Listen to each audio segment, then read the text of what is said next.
What's up, Buttercup? Welcome back to my channel. My name's Nicole and I am a booktuber, of course, and also a writer. And today's video is all about The Martian by Andy Weir.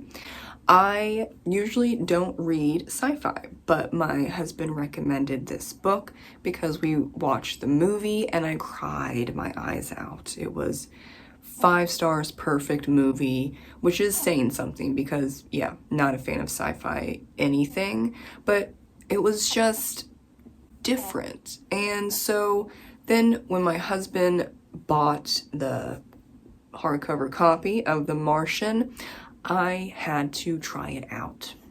And I gave this book 4 stars, one of the most highly rated science fiction books on my laundry list of books that I've read over the years. And really, you can only love so many genres. Okay, that's what I'm going to tell myself. I read a lot of books and book genres.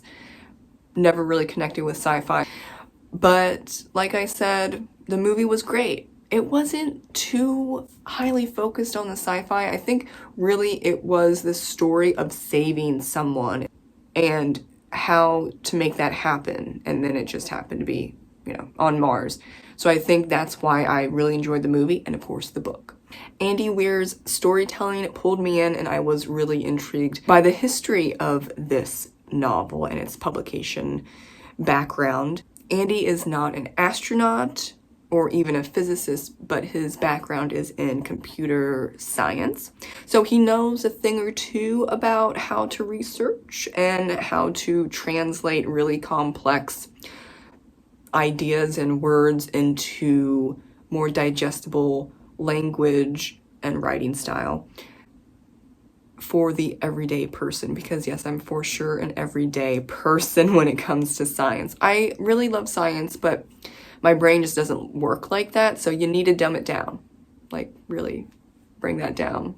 So he started researching and writing The Martian in 2009, and he self-published it via serial format on his website. He hadn't had the best luck going the traditionally published route, so like the smartest person, he is in the room, and he did his own thing, and I appreciate that. I'm also self-published. Sometimes you just gotta do what you gotta do. But, well, turns out that he did write a fantastic novel because after a while, people were really paying attention. And that included him and his book being picked up first by an audiobook publisher in 2013 and then sold his print rights in March 2013. The book debuted in the New York Times' bestsellers list in March 2014, and then the movie was released in 2015 and did very, very well in the box office. So really interesting. He got audiobook rights first, but not necessarily an agent. Yes, that happens with self-publishing, actually somewhat often. And then an agent connected to a traditionally published publishing house picked him up after. I would say that's impressive, right? Yes, good for him.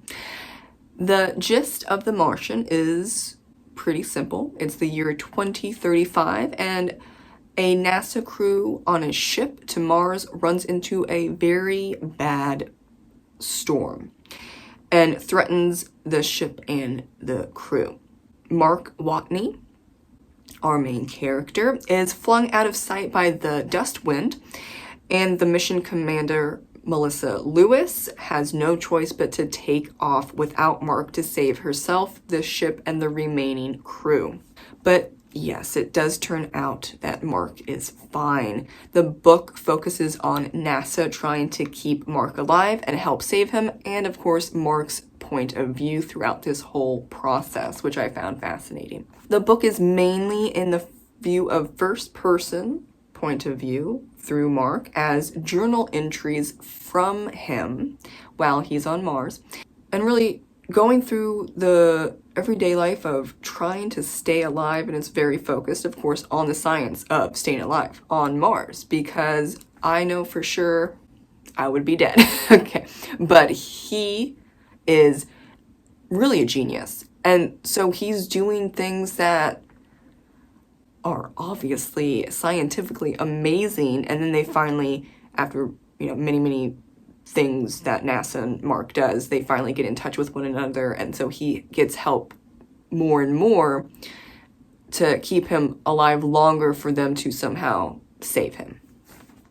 We are also following the crew of the Ares 3, the people who escaped and thought Mark was dead, and also multiple people at NASA, most notably Dr. Kapoor and his team members who work legitimately around the clock for months to help Mark stay alive and to work out a plan on how to get him out of Mars alive.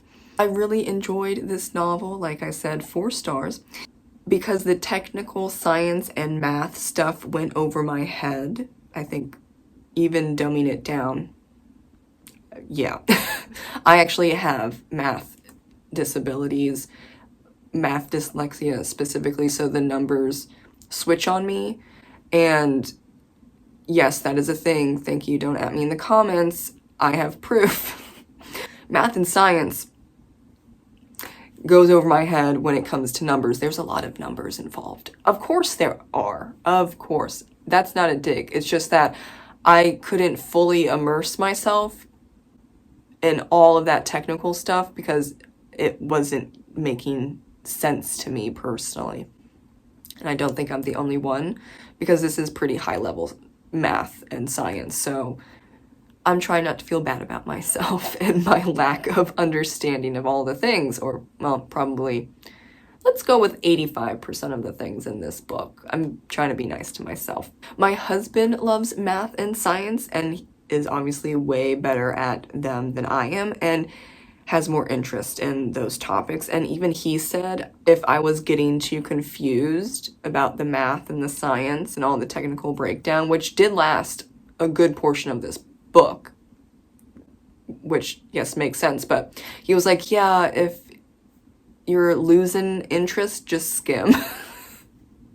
So I did skim maybe like 30% of the time, involving the math, not the story, but when you break down the math and the science and how to get such and such whatever to one point to the other, yeah, I skimmed that part, but not the story itself.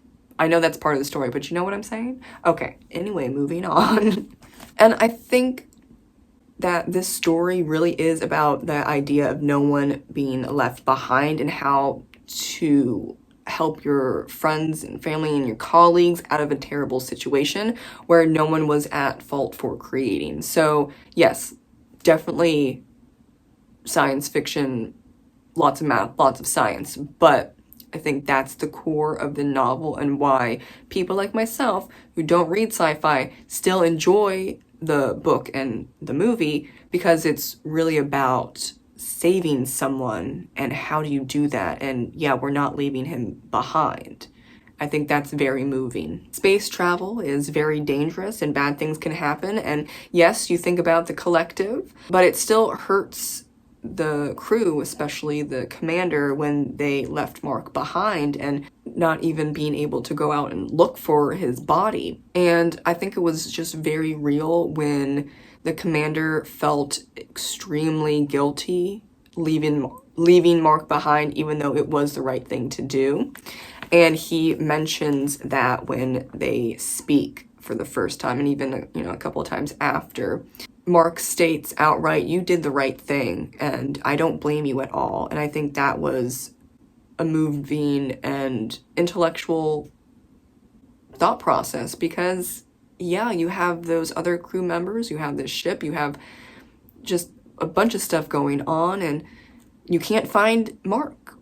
And unfortunately, you have to make really hard decisions, but it's not her fault, it's not Mark's fault, it's not NASA's fault, it's just Mars being Mars with its crazy wind dust storms.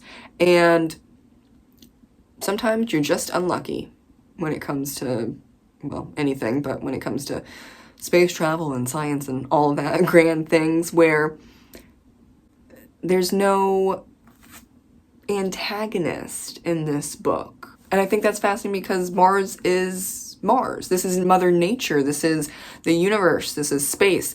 It's dangerous, and that's just how it is, and that does not mean that it's an antagonistic situation or anything like that. So really that whole idea of nature is going to be nature.